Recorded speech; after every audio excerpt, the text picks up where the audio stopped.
जी अस्सलाम वालेकुम स्टूडेंट्स।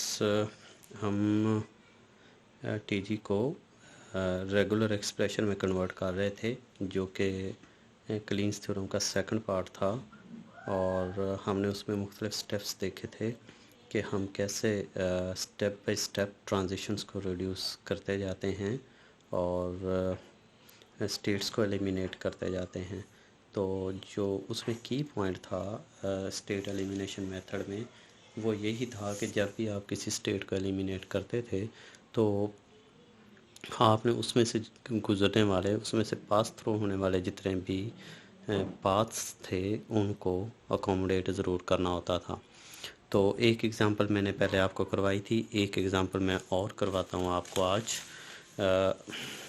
देखें, फ़र्ज़ करें हमारे पास एग्ज़ाम्पल 2 है। ये हमारे पास हम एक टीजी बनाते हैं, TG which accepts are words that begin and end with double letter. तो मैं एक टीजी बनाता हूँ जो स्टार्ट और एंड होता है डबल लेटर पर। तो यहाँ से मैं स्टार्ट करता हूँ, डबल ए से स्टार्ट हो सकता है या डबल बी से स्टार्ट हो सकता है। तो ये दरमियान में ही एक आर्बिट्रेरी स्टेट, फ़र्ज़ करें मैं इसे स्टेट 1 कहता हूँ, और यहाँ से अगर डबल ए आता है तो यहाँ पर एंड हो जाए, और डबल बी आता है तो यहाँ पर एंड हो जाए। तो ये एक सिंपल सा टीजी है। दरमियान में जो कुछ मर्ज़ी आ सकता है, यहाँ पर ए भी आ सकता है, बी भी आ सकता है, और मल्टीपल टाइम आ सकता है। तो ये एक टीजी है जो starting this TG accepts all words that start and end at end with double letter, ठीक है जी।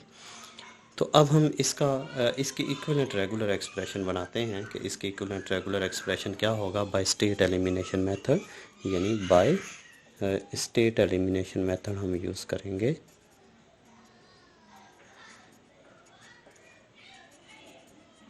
तो स्टेट एलिमिनेशन मेथड का जो फर्स्ट प्रिंसिपल है वो ये है कि सबसे पहले आपने देखना है कि इसमें यूनिक स्टार्ट स्टेट और यूनिक फाइनल स्टेट होनी चाहिए। आगे जाके एक और भी की पॉइंट है, वो मैं दोबारा भी आपको बताऊंगा, आप भी बता देता हूँ कि एक की पॉइंट ये है कि यूनिक स्टार्ट स्टेट और यूनिक फाइनल स्टेट होनी चाहिए। इस केस में इस टीजी में यूनिक स्टार्ट स्टेट तो है, यूनिक का मतलब एक ही स्टार्ट स्टेट होनी चाहिए, लेकिन एंड स्टेट जो हैं या फाइनल स्टेट्स जो हैं वो यूनिक नहीं है, वो दो हैं। तो इसको हम एक फाइनल स्टेट में कन्वर्ट करेंगे, तो फिर हमारी जो कंडीशन है ये पूरी हो जाएगी कि यूनिक स्टार्ट स्टेट और यूनिक फाइनल स्टेट हो जाएगी, ठीक है।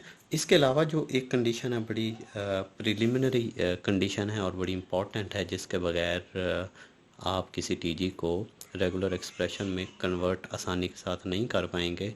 वो ये है कि किसी जब आपके पास यूनिक स्टार्ट और यूनिक फाइनल स्टेट हो जाएगी तो स्टार्ट स्टेट इस तरह नहीं होनी चाहिए कि उसकी तरफ इनकमिंग एज आए।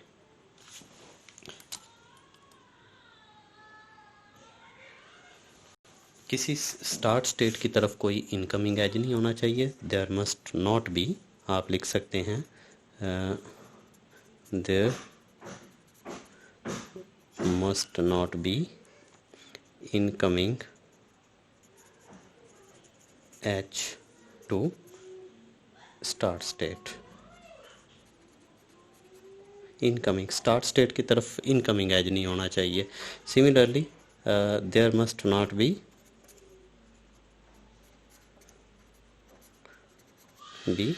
Outgoing edge from final state. Final state से आउटगोइंग एज नहीं होना चाहिए। ये बेसिकली तीन कंडीशंस हैं, एक ये है, एक ये है, और इसके साथ आप कह लें कि देयर मस्ट बी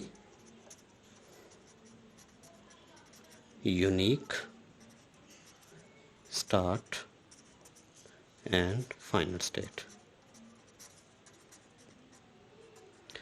तो बेसिकली ये तीन, आप कह लें कि ये तीन बेसिक कंडीशंस हैं। जब टीजी में ये कंडीशंस एग्जिस्ट करेंगी तो तब आप स्टेट एलिमिनेशन का मेथड प्रॉपर तरीके से स्टार्ट कर देंगे, यानी स्टेट एलिमिनेट करना स्टार्ट कर देंगे। और जब तक ये कंडीशन मीट नहीं करती तब तक आप स्टेट एलिमिनेशन का मेथड स्टार्ट ना करें। कर तो सकते हैं लेकिन उसके लिए इंतहाई एक्सपर्टीज़ चाहिए, आपको फुली अंडरस्टैंडिंग होनी चाहिए लैंग्वेज के बारे में, तो फिर आप वो भी कर सकते हैं। लेकिन बेहतर यही है कि ये तीन कंडीशंस आप पहले उसमें अकोमोडेट कर लें। तो मेरे पास जो है ये कंडीशन भी पूरी है, यानी स्टार्ट स्टेट की तरफ इनकमिंग एज कोई नहीं है, ठीक है। ये कंडीशन भी पूरी है, फाइनल स्टेट से कोई आउटगोइंग एज नहीं है। There must be unique start और फाइनल स्टेट, ये कंडीशन पूरी नहीं है, इसको मैं पूरी करता हूँ। स्टार्ट स्टेट तो यूनिक है लेकिन फाइनल स्टेट जो है वो यूनिक नहीं है। तो यूनिक बनाने के लिए मैंने आपको स्टार्ट में कुछ पॉइंट्स बताए थे, उसके मुताबिक जब आपके पास दो स्टेट्स हों तो आप इनको आर्बिट्रेरी स्टेट कह देंगे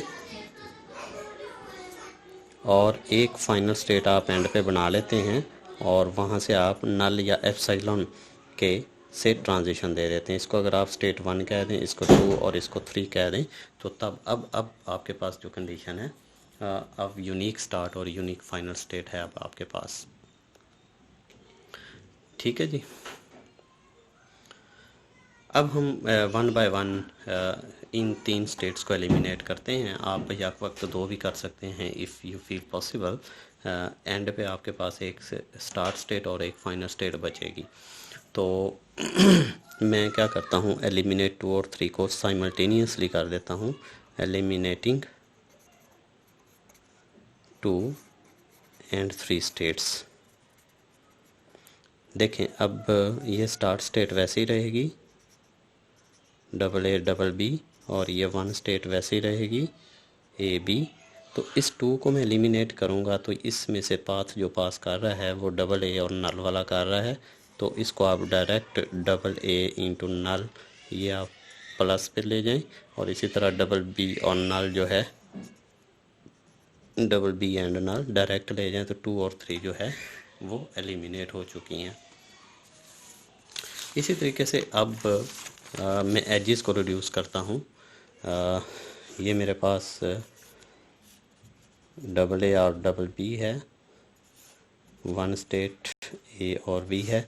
तो दो पैरेलल एजेस बेसिकली एक ही स्टेट की तरफ जा रहे हैं। तो मैंने स्टार्ट में बताया था कि जब दो पैरेलल एजेस किसी एक ही स्टेट की तरफ जा रहे होते हैं तो आप उसको एक एज में कन्वर्ट कर सकते हैं बाय प्लेसिंग और बिटवीन 2 लेबल्स। दोनों के लेबल्स के दरमियान और रख दें तो आप एक एज में कन्वर्ट कर सकते हैं। तो इसका बेसिकली मतलब ही यही है कि इस स्टेट से इस स्टेट तक जब आप ट्रैवल करेंगे तो या आप डबल ए रीड करेंगे या डबल बी रीड करेंगे। तो इसका मतलब भी वही है, डबल ए और डबल बी, लेकिन ये एक्सप्रेशन की फॉर्म में है। चलें, तो अब हमारे पास एक ही स्टेट रह गई है, इसको एलिमिनेट करते हैं। एलिमिनेटिंग 1, तो 1 तो बहुत आसानी के साथ एलिमिनेट हो जाती है। अच्छा, याद रहे कि जहाँ हम कॉमे से ट्रांजिशन हो रही होती है इसको आप किसी भी जगह पे और यानी एक्सप्रेशन की फॉर्म में कन्वर्ट कर सकते हैं। इसका मतलब भी वही है, इसका मतलब भी वही है। तो अब चूंकि हमने ये लूप भी उड़ा देना है, ये स्टेट ख़त्म करनी है, तो इसके ऊपर लूप एक्टिव हो रहा है जो कि ए और बी का लूप है। तो आप इसको इस तरह अकोमोडेट करेंगे कि डबल ए और डबल बी लेंगे, यहाँ पर ए और बी का लूप है और फिर इसके साथ कनकैटिनेट हो रहा है डबल ए और डबल बी।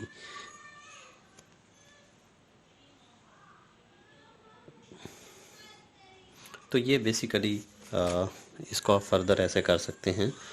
इसका रेगुलर एक्सप्रेशन जो होगा वो होगा डबल ए और double B, A or B asterisk, double A or double B. तो ये बेसिकली रेगुलर एक्सप्रेशन है उस लैंग्वेज का